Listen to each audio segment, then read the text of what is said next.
Hi everyone, Amanda Jane here from Amanda Jane Crafts, and in today's video I'm going to show you how to combine a single and double crochet to create this lovely pattern. I've got an example here in two colours, in pale pink and green, just to show you the effect when you change colour.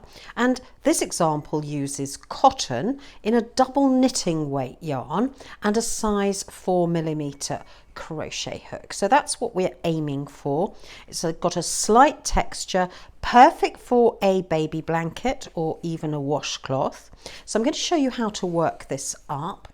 I'm just going to use a scrap of bright pink double knitting acrylic yarn here.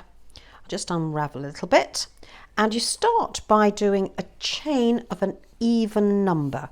So do a slip knot in the usual way, round 2 fingers, tuck a loop under from knuckle to nail, pull it through so you've got a slip knot with a tail, insert your crochet hook and just tighten it up.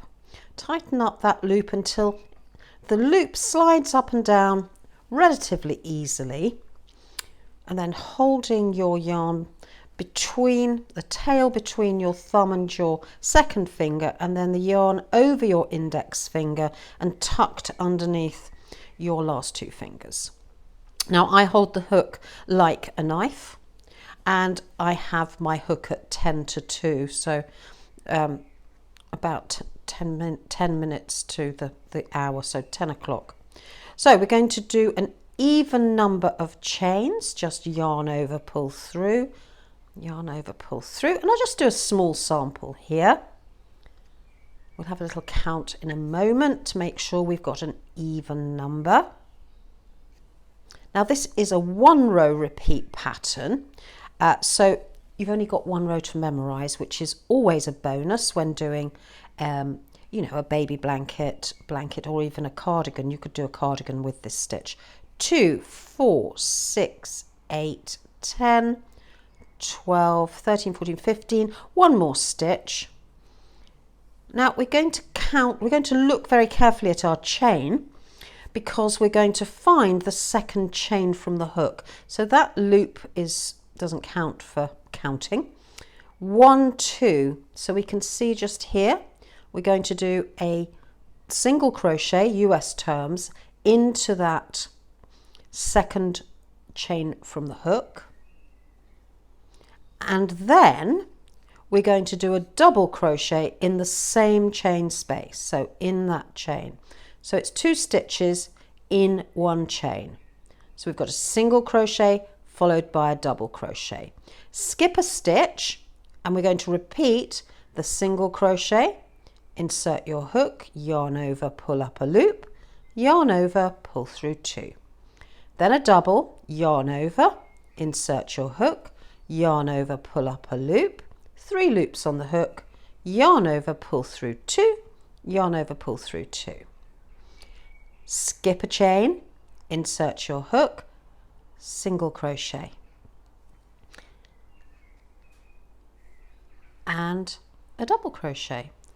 So it's a single crochet, double crochet, skip a stitch, skip a chain, all the way across to the end. Well, not quite to the end, till you've got 2 chains left. And I'll show you what we do in the last one. So I'll just go across here, making sure I skip that chain. Single. Oops, I got it caught. There we go. Single. And a double in the same chain. Skip 1. Single. Just pull this straight a little bit. There we go. And a double. A little bit more yarn here. There we go. Skip. Single. And a double. 2 chains left, and in the final chain, so we've skipped the next one, in the final chain we just simply do a single crochet. Then we do 1 chain and turn our work. We'll just have a look at what we've got so far. So we've got these little pairs of singles and doubles. Do our chain, and that's a turning chain, and we turn our work. Now that turning chain doesn't really count for anything. And our first stitch of the next row is going to go into that first single crochet. So into this one just here. So nothing to do with the turning chain, it's the next stitch along, and we do a single and a double. Now it sort of looks like too much for the beginning of a row. It will sort itself out as we go across. Skip a stitch.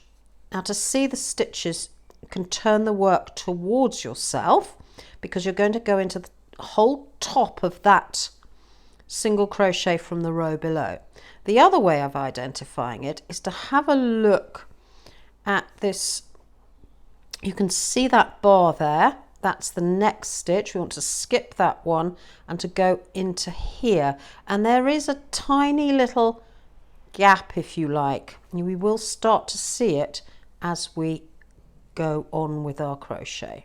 So remember the 2 stitches, the single and the double, all the way into that same stitch. Now that little gap, if I pull my work slightly, you can see that little gap just there. That's where our next single and double go.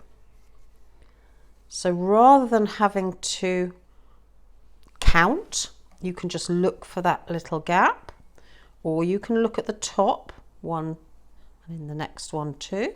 So a single and a double, and then skip one, single, double, skip one, and your eye will notice how far to move across to get to the right place for the next single and double combination. Now when we get to the end of the row, we have to turn our work slightly towards us to see where to put our last single crochet. It goes into this stitch here, which is on a slight sort of slope up. So turn your work towards yourself and just go under both those loops of that stitch for your single crochet. 1 chain, turn your work, and you're ready to go again. So I'll just do a few more. Now remember, we go into that first single crochet with a single crochet and then the double crochet. Whoops. Move across, skip a stitch, single, double, skip, single, double, skip, single, double, skip, single, double, skip, and so on all the way to the end. You can make this, as long as you've got an even number of stitches to start with, your project can be as narrow as or as wide as you like. And remember that the end stitch is just a single crochet. You're not doing the double for the last bit of the row. So there we go, there we have it. So that's the very tiny little version. Let's look at this slightly pale pink version. I hope you can see the texture of this. So you can see it starts to develop a really lovely pattern, quite a subtle pattern. And yeah, I've used this to make a cardigan. It actually is really nice. It works up quite quickly, easy to remember. Don't get lost at the ends. It's easy to keep those ends nice, those edges nice and straight. That's always useful, an easy pattern to complete the row. So there we have it. We've got our little zigzag stitch there, and I think you'll find it a useful one to add to your collection of stitches. So let me know in the comments below what you're crocheting at the moment. I hope you've enjoyed this video. If you have, press subscribe and the bell for notifications of upcoming videos, and I look forward to speaking to you very soon. Take care, have a great day.